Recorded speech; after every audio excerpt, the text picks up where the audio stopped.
दर्शकों नमस्कार, मैं महेश बिस्सा माई एस्ट्रो क्लब के कार्यक्रम में आपका हार्दिक अभिनंदन करता हूं।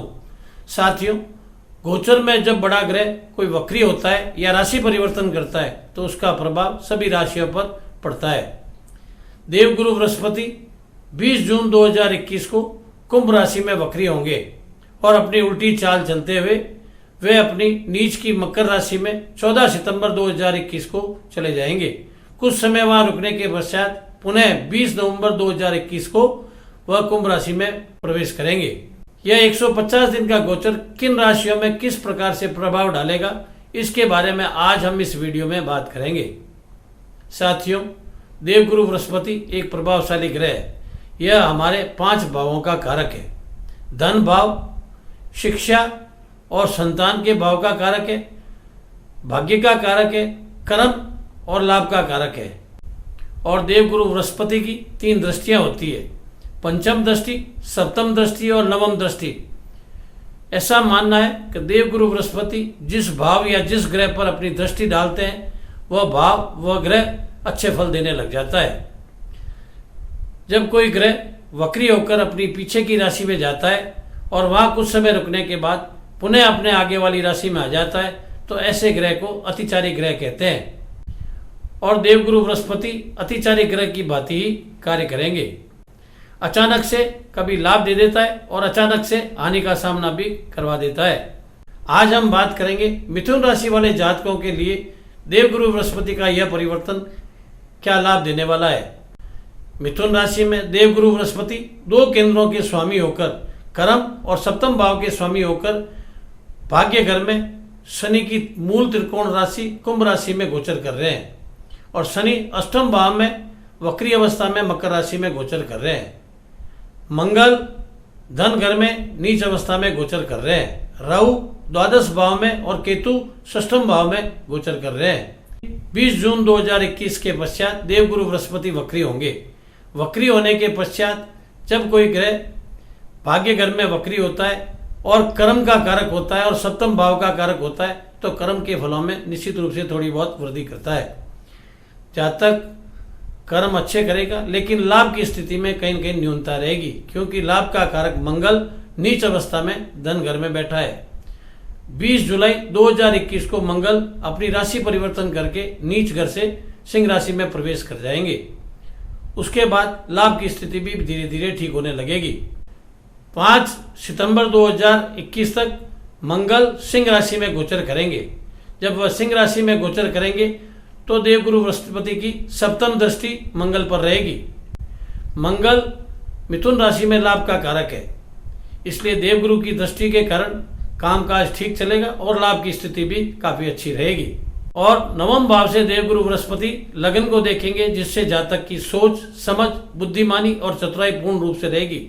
कामकाज रुकावट के साथ भी ठीक ढंग से चला लेगा और लाभ की स्थिति को भी अच्छा कर लेगा और धन की स्थिति काफी अच्छी हो जाएगी। देवगुरु बृहस्पति अपनी सप्तम दृष्टि से तृतीय भाव को देखेंगे। छोटे भाई बहनों के साथ स्नेह बढ़ेगा, पड़ोसियों के और मित्रों के साथ स्नेह बढ़ेगा, जातक का मान सम्मान बढ़ेगा, जातक समाज में अलग प्रतिष्ठा बनाएगा, सामाजिक और धार्मिक यात्राएं भी जातक निश्चित रूप से करेगा।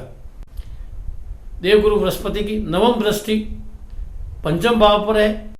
अगर संतान ने शिक्षा पूर्ण कर ली है तो नौकरी की संभावना भी निश्चित रूप से बनाएगा और अगर शादी ब्याह के लायक भी हो गए तो उनके लिए मंगल कार्य के भी योग बनाएगा और जिनकी शादी ब्याह हो गई है उनके संतान जैसे योग भी बनाएगा।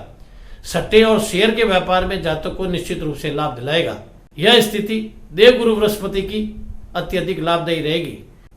14 सितंबर 2021 के बाद में इस स्थिति में बदलाव आएगा। वक्री अवस्था में अपनी नीच की राशि यानी कि मकर राशि में प्रवेश कर जाएंगे।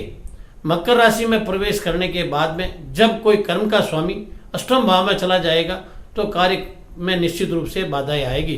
कार्य रुक रुक के होगा और लाभ की स्थिति में भी निश्चित रूप से कहीं न कहीं कमी आएगी। लेकिन देवगुरु बृहस्पति की पंचम दृष्टि द्वादश भाव में होने के कारण खर्च की स्थिति भी निश्चित रूप से बढ़ेगी। जातक विदेशी यात्रा करने का योग भी निश्चित रूप से बनाएगा।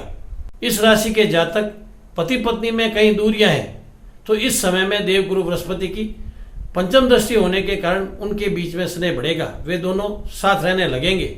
जातक धार्मिक कामों से हटकर कामुकता की ओर अधिक बढ़ेगा, भौतिकवादी वस्तुओं की ओर झुकाव ज्यादा रहेगा। आय के साथ साथ खर्च की स्थिति भी निश्चित रूप से बनी रहेगी। और देवगुरु बृहस्पति सप्तम दृष्टि से धन घर को देखेंगे, धन घर की स्थिति निश्चित रूप से अच्छी रखेंगे।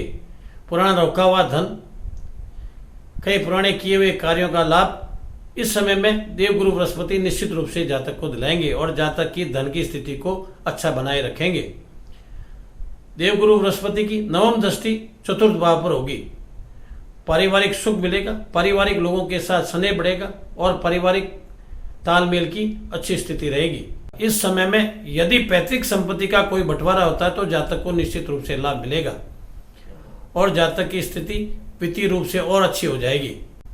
धन की दृष्टिकोण से यह समय अच्छा रहेगा, लेकिन व्यापारिक क्षेत्र में देवगुरु बृहस्पति के नीच के हो जाने के बाद में जातक किसी बड़े काम को सोच समझकर करना पड़ेगा। अगर वह किसी कार्य को सोच समझकर नहीं करेगा तो उसे निश्चित रूप से हानि का सामना करना पड़ेगा।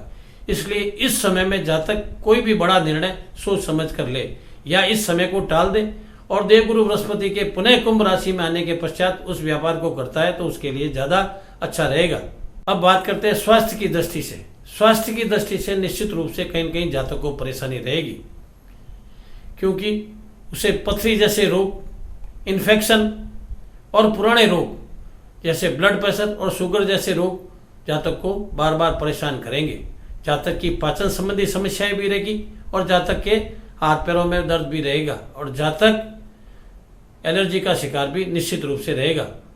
लेकिन जब देवगुरु बृहस्पति नीच के बन जाएंगे तब दाम्पत्य जीवन में भी कुछ न कुछ परेशानियां निश्चित रूप से रखेंगे, क्योंकि वह सप्तम घर के स्वामी होकर नीच के होने के कारण पति पत्नी के स्नेह में भी कुछ न कुछ निश्चित रूप से परेशानी रखेंगे और पति के स्वास्थ्य में भी कहीं न कहीं परेशानी रहने लगेगी।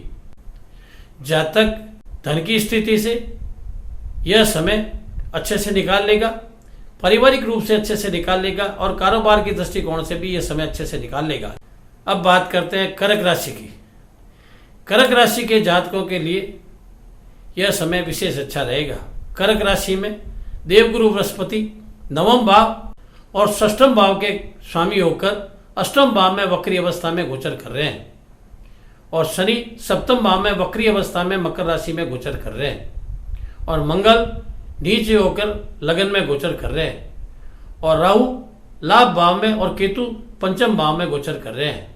अष्टम भाव में देवगुरु बृहस्पति की पंचम दृष्टि द्वादश भाव पे होगी, जिसके कारण जातक के खर्च बढ़ेंगे, जातक की यात्राएं बार बार होगी, जातक विदेशों के साथ अपने संबंध अच्छे बनाएगा और विदेशी यात्राएं भी करेगा और विदेशों के साथ व्यापार भी करने लगेगा। भाग्य का स्वामी अष्टम भाव में होने के कारण जातक का भाग्य पूर्ण रूप से साथ नहीं देगा, बार बार काम में रुकावटें और बाधाएं आएगी और लाभ में भी कहीं न कहीं कमी रहेगी। द्वादश भाव पर पंचम दृष्टि होने के कारण खर्चों पे कहीं न कहीं नियंत्रण भी रहेगा। पति पत्नी के संबंध अच्छे होंगे, जो पति पत्नी किसी कारणवश दूर दूर रहे थे उनमें नज़दीकियां बढ़ेगी और उनमें प्रिय संबंध अच्छे होंगे। जातक धार्मिक कार्यों को छोड़कर कामुकता की ओर अधिक झुकने लगेगा और जातक अधिकतर भौतिकवादी वस्तुओं की ओर झुकाव बढ़ने लगेगा। जातक के खर्च की स्थिति निश्चित रूप से ज़्यादा रहेगी, आय के साथ साथ खर्च की स्थिति भी पूर्ण रूप से रहेगी। लेकिन देवगुरु बृहस्पति अपनी सप्तम दृष्टि से आय की स्थिति को भी निश्चित रूप से ठीक रखेंगे।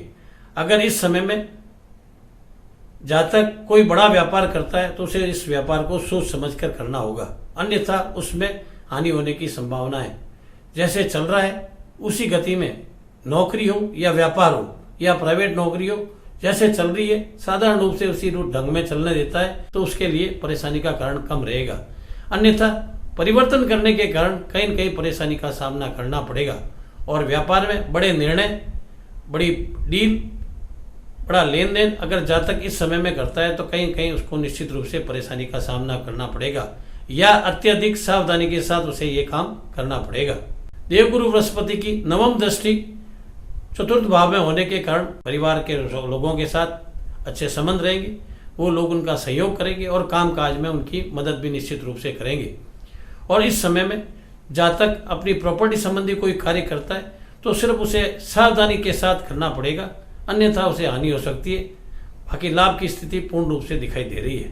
14 सितंबर 2021 से पुनः मकर राशि में अपनी नीच राशि में प्रवेश करेंगे और वहाँ वक्री अवस्था में 18 अक्टूबर 2021 तक रहेंगे। यह सवा महीने का पीरियड जातक के लिए विशेष लाभदायी रहेगा।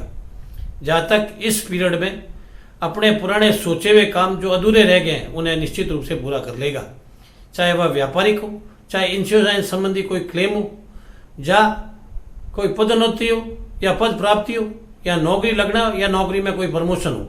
इस प्रकार के सभी लाभ जातक को निश्चित रूप से इस पीरियड में मिलने वाले हैं।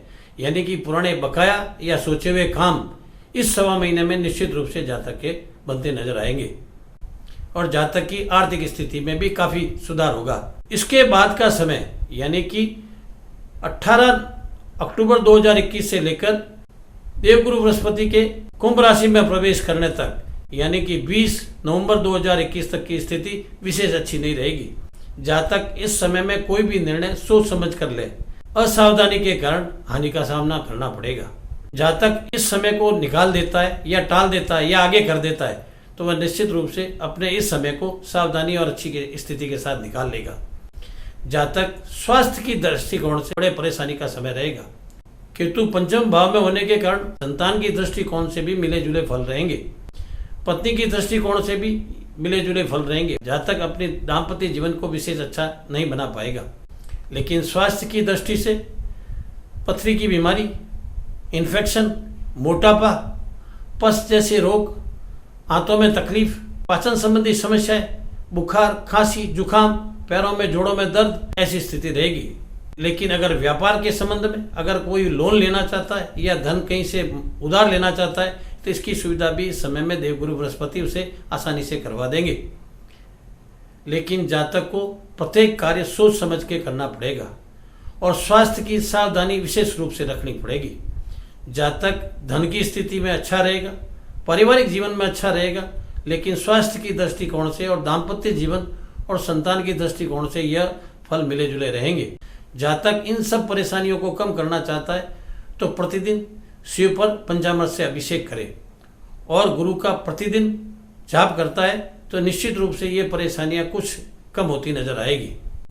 साथियों, आपने हमारे चैनल को अब तक सब्सक्राइब नहीं किया तो तुरंत प्रभाव से सब्सक्राइब कीजिए और बेल का बटन दबाइए ताकि आगे आने वाला वीडियो तुरंत प्रभाव से आप तक पहुंच सके। और इस वीडियो संबंधी अगर कोई और जानकारी चाहते हैं तो हमें कमेंट्स बॉक्स में कमेंट्स कर सकते हैं या स्क्रीन पर चल रहे व्हाट्सएप नंबर पर कॉल करके हमसे बात करके अपनी समस्या का समाधान हमसे करा सकते हैं। धन्यवाद।